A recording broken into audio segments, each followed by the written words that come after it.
नमस्कार दोस्तों, कैसे हैं आप लोग।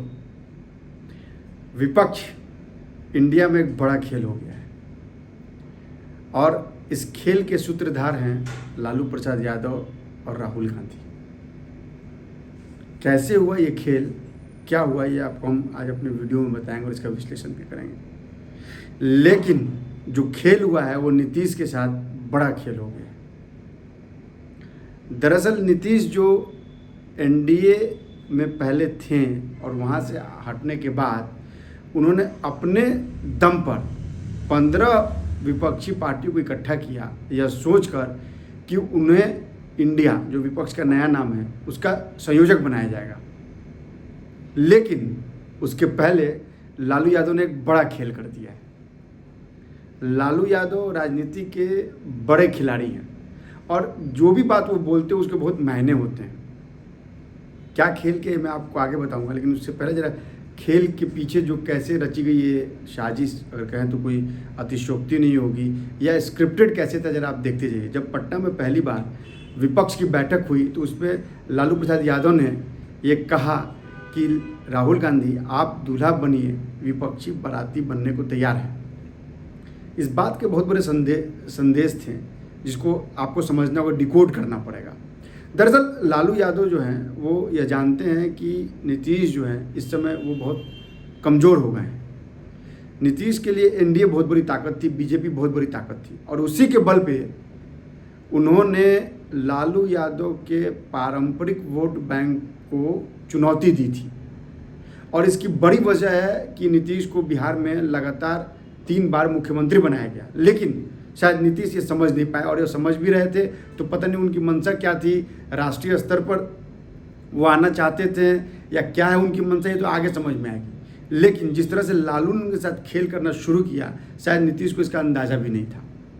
इसके बाद की घटना सुनिए। इसके बाद दूसरी बैठक होती है इंडिया की, दूसरी बैठक में नीतीश जाते हैं, लेकिन इनका चेहरा उतरा हुआ रहता है, क्योंकि इनको ये भनक लग गई होती है कि कांग्रेस जो है वो अब एग्रेसिव हो गई है। जो कांग्रेस पहले गठबंधन का हिस्सा बनना नहीं चाह रही थी, वो कांग्रेस अब हावी होने लगी थी।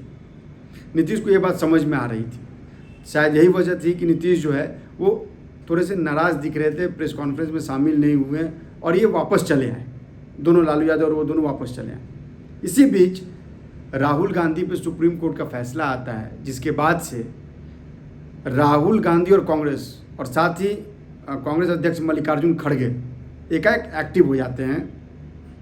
आपको ध्यान हो तो जिस दिन यह निर्णय आया था सुप्रीम कोर्ट का, उसी दिन राहुल गांधी लालू यादव के घर पे शाम में खाना खाने गए थे, मीट भात खाना खाया।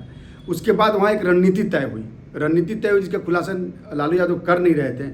लेकिन अब जो हमारे सूत्र हैं, जो मेरे पास जानकारी है, उसके मुताबिक यह है कि अब इंडिया में 3 से 4 संयोजक बनेंगे, छोटी छोटी पार्टियों के संयोजक बनेंगे, और उनके संयोजक जो हैं उस पार्टी का कमान संभालेंगे और वो उनकी बातों को आगे रखेंगे। दरअसल क्या है कि नीतीश ये जानते हैं कि ना वो अब एनडीए में वापस कर सकते, क्योंकि वहाँ का रास्ता उन्होंने बंद कर दिया है। हालांकि उनके मन में कहीं ना कहीं है कि वो अगर एनडीए का हिस्सा होते तो उनके लिए राहें आसान होती।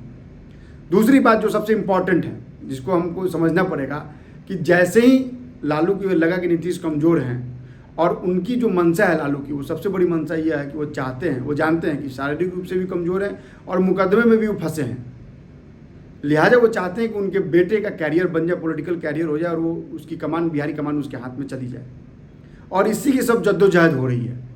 तो खैर आते हैं अपने मूल बात पे। तो नीतीश कुमार को यह कहा गया कि भाई आप संयोजक के रूप में रहेंगे, लेकिन आप पूरे पार्टी का संयोजक नहीं रहेंगे। मुमकिन है कि संयोजक के ऊपर भी कांग्रेस जो है वो अपना दावेदारी ठोके और वो कहे कि भाई कांग्रेस के ऊपर भी एक पार्टी को कमान करने के लिए वहाँ भी एक चेयरमैन की घोषणा कर सकती है, जिसकी कमान हो सकता है सोनिया गांधी के हाथ में हो, मुमकिन है राहुल गांधी के हाथ में हो। हालांकि राहुल गांधी कमान लेंगे नहीं, लेकिन यह संभावना है कि कांग्रेस जो है पूरी तरह गठबंधन पर हावी होगी। और यही बात कमोबेश कहीं ना कहीं और जगह भी दिख रही है। नीतीश ये जानते हैं कि अब उनका सपना जो है वो टूट गया है, लालू यादव ने बड़ा खेल कर दिया गया है। लेकिन नीतीश करे तो क्या करें, उनके पास कोई दूसरा विकल्प नहीं बचा है। नीतीश ये जानते हैं कि अगर ये खेल उनके साथ हो गया है तो अब वो कैसे बचे इससे। इस लिहाज से वो लगातार जो है या कोशिश कर रहे हैं या समझने की कोशिश कर रहे हैं कि इस खेल को कैसे तोड़ा जाए। और यही वजह है कि वो लगातार अटल बिहारी वाजपेयी को याद करते हैं, उनके काम के एरा को याद करते हैं, बीजेपी के वोटरों में सेंध लगाने की कोशिश करते हैं। लेकिन इन सब के बावजूद नीतीश कुमार के साथ एक बड़ा खेल लालू यादव ने कर दिया है। हम लगातार इस खबर से आपको अपडेट करेंगे, आपको बताएंगे कि क्या है और अपडेट इस खबर में। आप हमारे वीडियो को लाइक कीजिए, शेयर कीजिए और कमेंट जरूर कीजिए, क्योंकि आपके कमेंट्स बहुत मायने रखते हैं। मैं आपसे बार बार अपील कर रहा हूँ कि आपके आसपास की भी कोई खबर हो, गंभीर खबर हो, पॉलिटिकल खबर हो, सामाजिक खबर हो, उसको भी आप कमेंट में हमारे डालें, ताकि हम उस खबर को भी अपने प्लेटफॉर्म पे लेके आएंगे और जनता तक, देश के 140 करोड़ जनता तक हम पहुँचाने की कोशिश करेंगे। नमस्कार।